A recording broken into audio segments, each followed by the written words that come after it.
And guess what? Today is Monday, August 16th. It's about 7 p.m. in the evening, and I am on a staycation. And you know what that means? It means the next 5 vlogs, it's going to be a 5-day staycation 3K bankroll challenge. That's right. We got a whole week off of work. What better to do than play poker, right? The last game will be here at the Hustler Casino with Next Gen Poker and Wolfgang Poker. For this challenge, I have chosen a 2-5 300 cap no limit Holdem game. It's the 5-day stay-K 3K bankroll challenge. Let's go inside, make some money. We're kicking off our 5-day bankroll challenge and buy into that 2-5 300 cap game when we look down at our first playable hand. Pocket sixes in the hijack. Now, being only 60 big blinds deep, we have to play a tighter range than at 100 or 200 big blinds. And hands like this, if we're going to set mine, we have to be sure we can get 10 times the pre-flop bet back should we hit a set. But balancing with playing aggressive, in position, I raised to 25 after the under the gun player had straddled and get called by the small blind. The big blind is short stacked, and he decides that's enough equity in the pot to jam his remaining $44. Now, I think there's merit folding here, as if we end up going heads up, I cannot realize that 10x return, but the small blind doesn't look like he's interested in folding. So I'm considering all my options here before making a decision. I need to make the right moves if I stand to hit my goal. So I make the call for 24 more, and sure enough, the small blind makes the call as well. So with $132 in the middle, we'll be heads up betting into a dry side pot, and we see a flop of 5, 5, 10 rainbow. The small blind, he checks, and I ponder my options here. I was the aggressor pre-flop, so this really shouldn't hit my range unless I hold overpairs like jacks plus, and it would be horrible to get check raised in this spot with my underpair, so I elect to play it safe, a little bit passive, and I decide to check behind. The 2 of hearts on the turn brings in a backdoor flush draw, but doesn't really change anything else. If the small blind held a 5, he wouldn't want this turn to go check check, so I'm pretty sure I have all the best hands at this point, and could likely only get value from a heart draw. So with nothing in the side pot, I check behind, and we go to see a free river. The jack of hearts now completes the backdoor flush, so when the small blind checks, I check behind and roll over my pair expecting to be good a good percentage of the time. Unfortunately, the big blind, who was all in, he rolls over jack 9 suited for the river top pair, but the small blind does show ace 7 offsuit, so we were good there. No value to be had here. On to the next hand, we're in +2 after under the gun limps for $5. We look down at a premium ace king offsuit. Playing out of position and assuming the limper will call most sizes, I should have gone 30, but I opted for $20 in the moment, since if we hit the board, we'll likely smash the hell out of it and get paid by weaker aces or kings.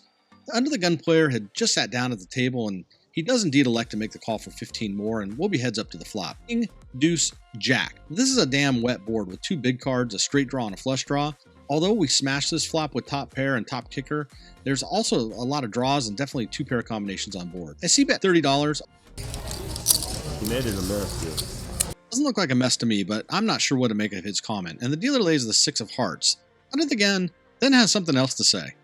I'm about to make it a mess, dude. Presuming that's a check, and with 97 out there, I'm still going to target those weaker kings or draws, and I bet 2/3 pot of $60. And you can see he's calling the bet before I even put my full bet out there. Usually draws or top pair in my experience will play this quick, so I think our line of thought is pretty spot on at this point. Just hoping to see a brick river with 217 in the middle, mark before we see the 3 of clubs. With only 108 behind, I don't have anything other than a jam here. I could be repping all the sets all the way down to a missed draw, so I'm pretty polarized here. He goes well into the tank and he thinks about this for quite some time before having another little conversation with our dealer. Oh, dealer. I'm so far behind. He flicks in the chip for a call. We turn over the ace king, show him the bad news. He flips over a king. We get a full double up. Max value is played. Let's go.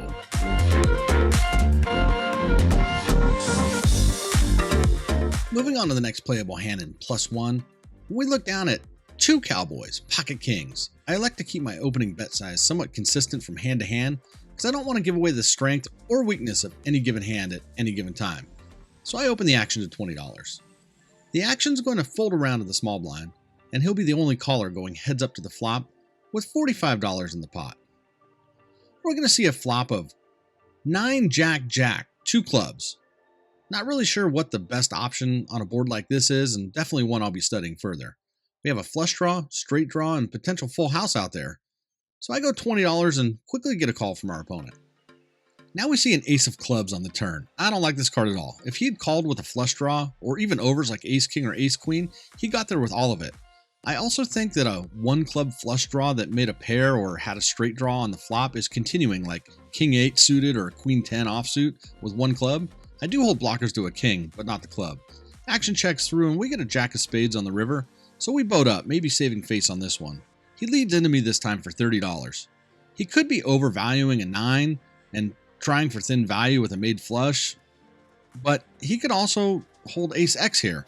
The price is right for me to call, so I pay him off, and he does indeed show us ace queen offsuit. Probably the least likely hand I had expected to see in this spot. In this next one, under the gun, +1 and +2 all limp ahead of me, and I look down at pocket 8s in the hijack. I raised to 30 here, but looking back, I think like 35 or maybe even 40 would be better to isolate, but in the moment, $30 was the decision. The small blind flats, which now gives pretty much everyone else a great price to limp, or opens the door for a squeeze play. But +1 and +2 both just elect to flat as well. So with 130 in, 4 of us will see this flop of 10, 8, 9, rainbow. We drill bottom set, but this is a very dynamic board. So when the action checks to me, I have a decision. No way am I going to let a draw or 2 pair see a free card, so I opt for about half pot of $65. He folds back around to +1, who pretty quickly slides in a raise to 135. This is somewhat of an odd sizing as it basically a min click back to me. I think 2 pair would do this to protect against the straight, or possibly 6-7 hitting the dummy end of the straight to protect from someone drawing out on the higher end. I'm not sure that Queen Jack with the nuts would raise just yet, still having one player to act after him. I guess a set of 9s or 10s may play this way, but I think given the board, 9-10 for 2 pair or even a 10 with a big kicker may raise on the flop, so I make the call for 70 more. With 400 in and now heads up, the turn is a 2 of clubs and he leads into me this time for 155. What's the story you're trying to tell me? Going with my original thoughts, I still think 9-10 does this and 10x of clubs like ace 10 or king 10. So going with all the hands I could still have beat and only a few combinations of queen jack that I cannot, I make the call, leaving myself $11 behind. We go to the river where I tell you all the fishes live and see a total brick 3 of hearts, and we have a quick conversation. You gonna save me my $11 or you gonna put it in? Whatever you want to do, sir. I'm way ahead. Okay, I'll say I'm gonna be a nice guy. I flopped the deck. You flopped it, okay. We see the bad news. He did have the one hand we could not beat, Queen Jack. So with $11 behind, we add on, firing our second bullet of the day, and peel back to see 2 suited Broadway cards, Queen 10 of spades from +1, and we open the action at $15. I think being out of position, $20 or $25 probably would have been better here, but we lay a good price for the cutoff to call, and with him coming in, it gives an even better price for the blinds to defend. So there'll be 4 of us seeing a flop, vying for the $60 in the pot.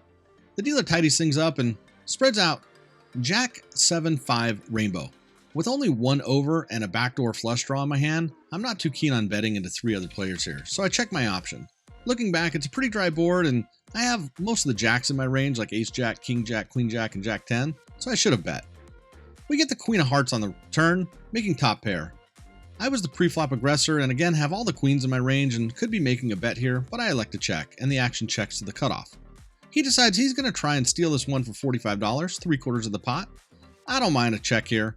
Having top pair with a weak kicker, the small blind calls, big blind folds out, and I'm going to call here and wait in check call mode on the river, unless for some reason we make trips or 2 pair. Then I'll have a polarizing bet on the river. With 195 in, we see the 8 of spades on the river. 9-10 gets there with a straight, and that is totally a hand that would have continued flop and bet or called on turn. So when it checks to me, I'm good with that. The cutoff checks behind, we roll over our hand, and somehow we hold to scoop this 195 pot.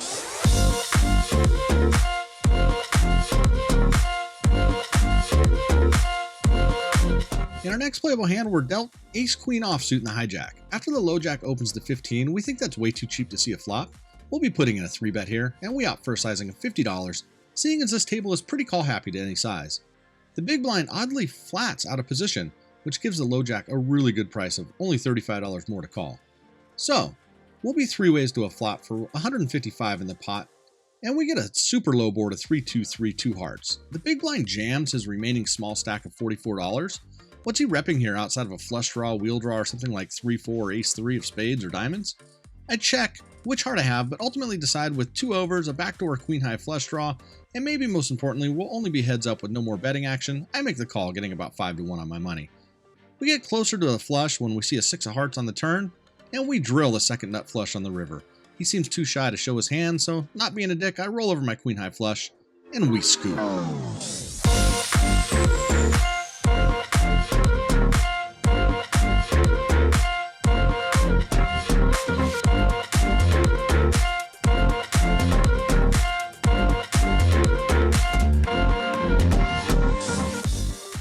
In this one, we see Ace-Jack suited of the club variety in the hijack. After the under the gun opened to $30, which is a bit bigger than we've seen from most players, I flat here, happy to play in position against him. But the cutoff calls, and after a bit of thinking, the button makes a call. Not sure what he was pondering there. Here we go, 4 ways to a flop with $120 up for grabs. 7, Ace, 3, 2 hearts. Under the gun elects on a $30 C-bet, which is quite small compared to the size of the pot. I see merit in raising here with top pair and a bit of a wet board, but opt to flat. The cutoff gets out of the way, and now we understand the button's pre-flop pondering as he moves all in for $85. It's only $55 more to me. Under the gun says that's a fair move and calls the 55 more, and so do I. So we'll go to a turn with any further betting action into a dry side pot and 375 in the main pot. The dealer burns and turns a 6 of diamonds, and we both check, go to see a free river card. It's a king of clubs. This is essentially a brick. All the draws miss, and there's really no 2-pair combos aside from 6-7, but I doubt that he would have checked on the turn with 2-pair on such a wet flop. My hand is a bit under rep when I only flatted the flop and checked behind on the turn. Quite surprised when under the gun decides to jam $150 into a dry side pot, putting himself all in. I do take a minute to consider everything I just told you, and I elect to call. He shows king queen of hearts, and my under repping totally paid off in this instance. Maybe that was a polarizing bet on his part, but I was also getting a pretty good price to call anyways, and for sure we could have been up against ace king or ace queen. Happy to scoop this one and keep gathering Charlie chips.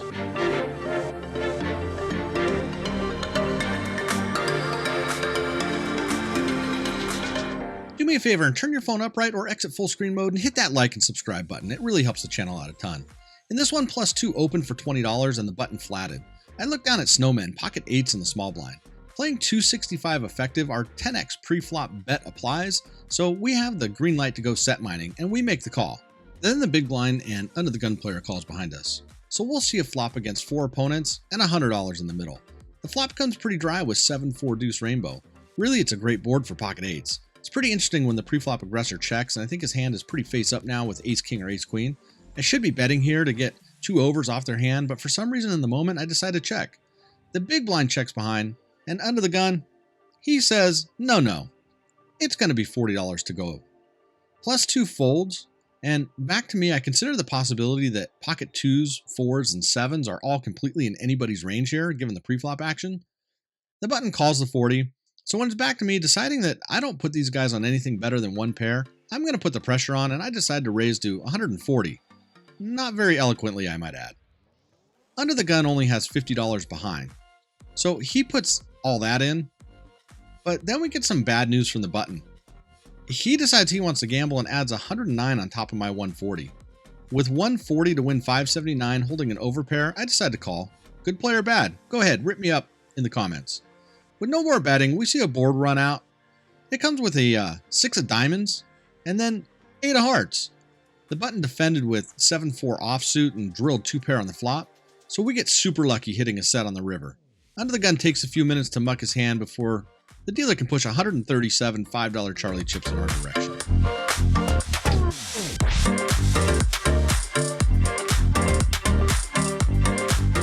In the last hand we'll take a look at, we're sitting on about $1,400 and have the table completely covered. Looking down at 7-8 suited from the button, we had opened the pre-flop action to $15 and got called in 3 spots. So with 60 in the middle, we saw a flop of 4 jack ace, 2 clubs. The big blind decided to take the betting lead here for $25 on the flop, and he got called by all of us. So here we are on the turn, and we get the jack of clubs with $160 in the pot. The big blind continued betting and moved all in for the last of his $60 stack. I'm next to act, and now, since we made our flush, I call hoping to keep the small blind in the pot. But the small blind had other plans. he wasn't calling or folding. He really surprises me when he announces a raise. He places his $60 out there, and then he adds $200 on top. What's he repping here? Is he overvaluing a jack, or did he drill a king high flush? Or even better, did he boat up with ace jack? There's now so many combos of hands that beat me, and with only an 8 high flush, can I really make the call in this spot? He's the next biggest stack at the table. I do ask him if he has a big flush, to which he says, Very big. I have not flush. I'm definitely in the tank on this one, and after giving it some serious thought and realizing there are just way too many hands that beat me, I'm ultimately going to lay this one down, face up, and I watch the run out. It doesn't take too long before we see the 9 of spades on the river. He flips his jack 10 of spades over and says his English is bad. He said not flush. Good bet. Nice hand, sir. And with that, we decide it's time to rack up and book a win.